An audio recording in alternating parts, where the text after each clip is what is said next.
What good are words? You've reached Talking with Dr. Terry, 180 Seconds to a Better You, message number 316, and I'm Dr. Terry Wurzbacher. I love words and only wish I had a deeper vocabulary. Words are a reflection of our thoughts, and we know that thoughts can change our life, right?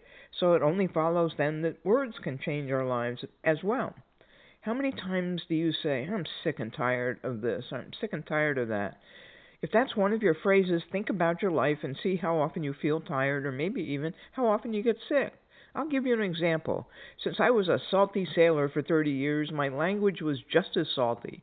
Every time I was upset with something, and that was pretty often, I was always PO'd. You can substitute the words for PO. I didn't want to bother any children that might be listening.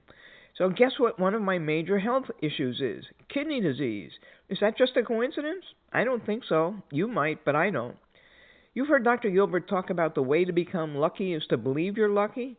I believe in affirmations such as everything always works out for me, and I believed that for 40 years. I can't think of any time that things haven't worked out for me. You hear people declare a word for the year, and I think that's an interesting idea which I might try this year. But I like to change things up, so I'm going to encourage you to try a word of the month, and that can be in addition to the word of the year.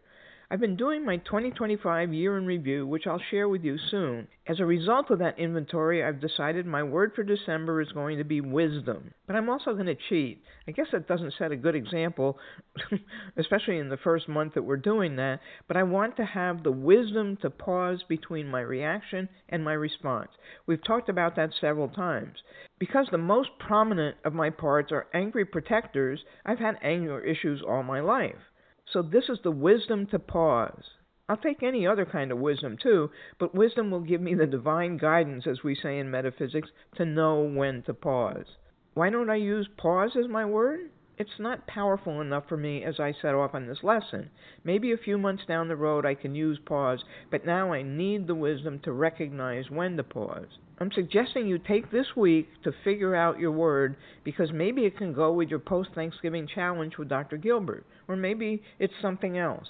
It's another decision that shouldn't be decided next Monday morning, which is December 1st, or next Sunday night.